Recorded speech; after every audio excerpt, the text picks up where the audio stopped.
দেখায় বিরোধী বনাম শাসক কোন জায়গায় গিয়েছে গোটা পরিস্থিতি। অবাধে ঘুরছে শাসক আর বিরোধীদেরকে বাধা দেওয়া হচ্ছে। শাসকের গ্রিন, বিরোধীদের রেড। দেখুন ছবিটা আরো একবার দেখাই। এই ছবি আজকে ফের আরো একবার এই ছবি সামনে এসছে। আমরা লাগাতার যে ছবির দিকে নজর রেখেছিলাম এতদিন, তার মধ্যে উল্লেখযোগ্য ছবিগুলো বিশেষ করে বিরোধীদেরকে যেভাবে বাধা দেওয়া। আপনারা দেখুন সেই শুভেন্দু অধিকারী থেকে আমরা প্রথম থেকে ছবিগুলো আরো একবার আপনাদেরকে দেখাবার চেষ্টা করছি। শাসক দলের তরফ থেকে একে একে প্রবেশ করছেন, দেখুন অবাধে প্রবেশ। কত মানুষ এখানে, নাকি 144, আর অন্যদিকে বিরোধীদেরকে 40 কিলোমিটার, কোথাও 50 কিলোমিটার আগে থেকেই পুলিশ তাদেরকে বাধা দিচ্ছে। প্রতিবাদ বিক্ষোভ অনেক হয়েছে, অবশেষে দাঁড়িয়ে শুভেন্দু অধিকারী একমাত্র যিনি আদালতের অনুমতি নিয়ে প্রবেশ করতে পেরেছিলেন। অন্যদিকে আজকেও দেখুন মীনাক্ষী মুখোপাধ্যায়, তিনিও চেয়েছিলেন প্রবেশ করতে, যদিও প্রশ্ন উঠেছে এতদিন পর হঠাৎ মীনাক্ষীর আগমন, এটা নিয়ে প্রশ্ন উঠেছে রাজনৈতিক মহলে। তথাপি মীনাক্ষী মুখোপাধ্যায় আজকে খুব বড় প্রশ্ন উস্কে দিয়েছেন। এই যে মুখ বাঁধা, দেখুন মীনাক্ষী বলছেন এরা কারা? মুখ বাঁধা, নেম প্লেট নেই, পুলিশের উর্দি, এরা কি তৃণমূল কর্মী? প্রশ্ন একেবারে স্পষ্ট উস্কে দিয়েছেন মীনাক্ষী মুখোপাধ্যায়। আর এভাবেই একদিকে শাসকের গ্রিন সিগন্যাল দেখছি আর বিরোধীদের ক্ষেত্রে রেড সিগন্যাল দেখছি।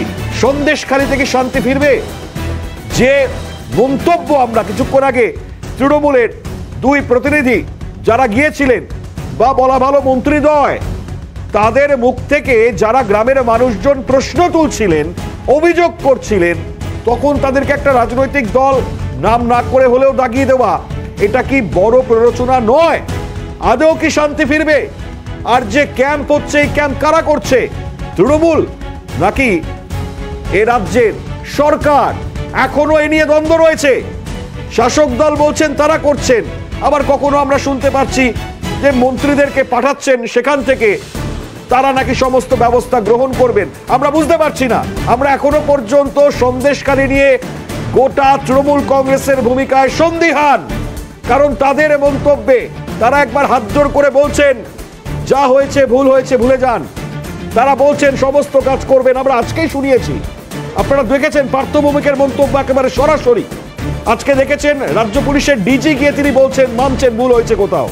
আজকে তারপরেও যখন তিনি বার্তা দিচ্ছেন, তারপরেও কোথাও না কোথাও শান্তি ফেরাতে গেলে এ ধরনের ট্যাকটিক্স যা শাসক দল নিচ্ছে, এটা কি নেওয়া যায়? কিভাবে সম্ভব? সেখানে শাসক দল প্রবেশ করছেন, কথা বলছেন, দাগিয়ে দিচ্ছেন। এই মন্তব্যগুলো কতটা এফেক্ট ফেলছে সন্দেশকারীর এই গ্রামবাসীদের মধ্যে? এটা কি পুলিশ দেখছে না? খুব স্বাভাবিকভাবে এই প্রশ্নের জায়গাগুলো আজকে এখনো চলছে, কিন্তু এর উত্তর আমরা জানি না আদৌ পাবো কিনা। এই সন্দেশকারীর গ্রামের মানুষজন তারা এখনো সন্দিহান, তারা কাঁদছেন, তারা পায়ে পড়ে যাচ্ছেন। তারা বলছেন যেভাবে লুটপাট চলেছে, যেভাবে তাদের একেবারে জমি জমা নিয়ে সেখানে ভেরি বানানো হয়েছে, যে অবস্থার মধ্যে গিয়েছেন, আজকে দাঁড়িয়ে তারা প্রত্যেকেই খুঁজে পাচ্ছেন না তাদের পথ। তাই বাধ্য হয়ে তারা চাইছেন, যখন একদিকে শান্তি, একদিকে তারা চাইছেন এমন কাউকে যিনি এই শান্তি প্রতিষ্ঠা করতে পারবেন, তিনি আসুক। এখানে দাঁড়িয়ে রাজনীতি করবার জায়গা নয়, তারা স্পষ্ট বুঝিয়ে দিচ্ছেন। তারপরেও আজকে এই প্রশ্নটা বড় প্রশ্ন, তার উত্তর আমরা জানি না।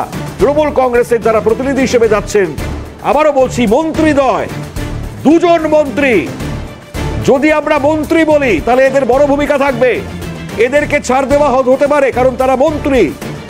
আজকে দাঁড়িয়ে রাজ্যের বিরোধী দলনেতা যখন যাচ্ছেন বা অন্যান্য পলিটিক্যাল লোকেরা যখন যাচ্ছেন, তারা যেহেতু মন্ত্রী নন তাই জন্য নাকি প্রবেশ করতে দেওয়া হবে না, অর্থাৎ জনপ্রতিনিধি নন। এর আগে যদিও দেখেছি আমরা অনেক প্রতিনিধি জনপ্রতিনিধি হিসেবেও ঢুকতে পারেননি, অথচ শাসক দলের জনপ্রতিনিধি হিসেবে তারা ঢুকে যাচ্ছেন, তারা কথা বলতে পারছেন। কিন্তু কথা যখন বলছেন, কি ধরনের মন্তব্য করছেন, সেই মন্তব্যগুলো কি কোট করা হবে না? সেটা কি রাজ্যের পুলিশ দেখবে না? যদি শান্তি ফেরাতেই হয় তাহলে এই ধরনের মন্তব্য, কি মন্তব্য? বাম নেতা সুজন চক্রবর্তী রয়েছেন টেলিফোন লাইনে। সুজনদা, স্বাগত সিএনএ আপনাকে। সুজনদা, কি বলবেন? শাসকের একদিকে গ্রিন সিগন্যাল দেখছি, অবাধে প্রবেশ, বিরোধীদের রেড সিগন্যাল, প্রবেশই করতে পারছেন না, মীনাক্ষীও পারলেন না। কিন্তু আজকে একটা ছবি দেখলাম, দুজন মন্ত্রীদ্বয় গিয়ে তৃণমূল কংগ্রেসের তারা উস্কে দিলেন যে আপনারা যে কথা বলছেন গ্রামবাসী হয়ে, আপনারা কোনো রাজনৈতিক দলের হয়ে কথা বলছেন, শিখিয়ে পড়িয়ে পাঠিয়েছে। এটা কোনো কথা? দেখুন, আজকে সন্দেশখালী আরেকটা নতুন সিগন্যাল। মীনাক্ষীদের ঢুকতে দেবে না, বাম লোকেদের ঢুকতে দেবে না, বাধা দেবে, তারা ঢুকতে পারবে না। কিন্তু সেই পুলিশ যারা বাধা দিল মীনাক্ষীদের, তারা জামাই আদর করে ডেকে নিয়ে গেল নেতা মন্ত্রীদের। নেতা মন্ত্রীরা প্রশ্নবাণে জর্জরিত হলেন। গ্রামের মানুষ এবং মহিলারা ঘোল খাইয়ে দিল, ঘোল খাইয়ে ছেড়ে দিল, প্রশ্নের উত্তর দিতে পারলো না। মন্ত্রী যখন বোঝাচ্ছে যে ইডির কেস, গ্রামের মানুষ গ্রাম্য ভাষাতেই বলল, আমাদের জমি কেড়ে নিয়েছে, আমাদের হারামখানায় নিয়ে গেছে, আমাদের সম্পত্তি কেড়ে নিয়েছে, আমাদের উপর আক্রমণ করেছে, পুলিশ শাহজাহান শিবুর দালালি করেছে। এটা আবার কোন ইডি লাগে? এটা তো ইডির কেস নয়। কেন সেই কেস করা হয়নি এবং কেন অ্যাকশন নেওয়া হয়নি? কার্যত মন্ত্রী তোতো করে পিসি ভাইপোর নাম করে পালিয়ে গেলেন।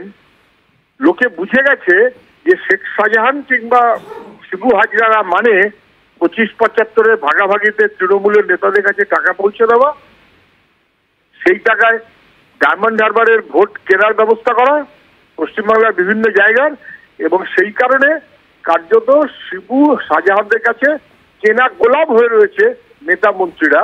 তারা মানুষের প্রশ্নের উত্তর দিতে পারেনি, জর্জরিত হয়েছে, কার্যত তারা খেয়েছে এবং ঘোল খেয়ে তাদের গ্রাম থেকে ফিরে আসতে হয়েছে।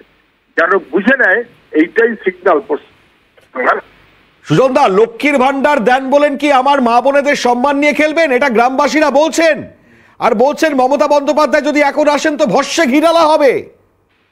একদম একদম, ওরা 50 দিন ধরে অপেক্ষা করেছে, দিনের পর দিন অপেক্ষা করেছে, তার আগে কয়েক বছর ধরে অপেক্ষা করেছে।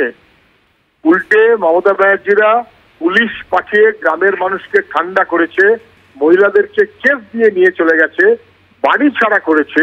আজকে সেই গ্রামের মানুষেরা মুখোমুখি উত্তর দিয়েছে, আমাদের 500 টাকা দিয়ে কিনতে এসেছেন, 500 টাকায় আমাদের সম্মান কিনবেন, মর্যাদা কিনবেন? মানুষ বুঝিয়ে দিয়েছে যে 500 টাকার এই কেনা বেচা মানুষ ধরা পড়ে গেছে। মানুষের বিরুদ্ধে অসভ্যতা করলে তার ফল কি হবে, এটা কিন্তু আজ মানুষ বুঝিয়ে দিল। অনেক ধন্যবাদ জানাবো সুজন দা আপনাকে এতক্ষণ সময় দেওয়ার জন্য। সিপিএম নেতা সুজন চক্রবর্তী ছিলেন আমাদের সঙ্গে টেলিফোন লাইনে।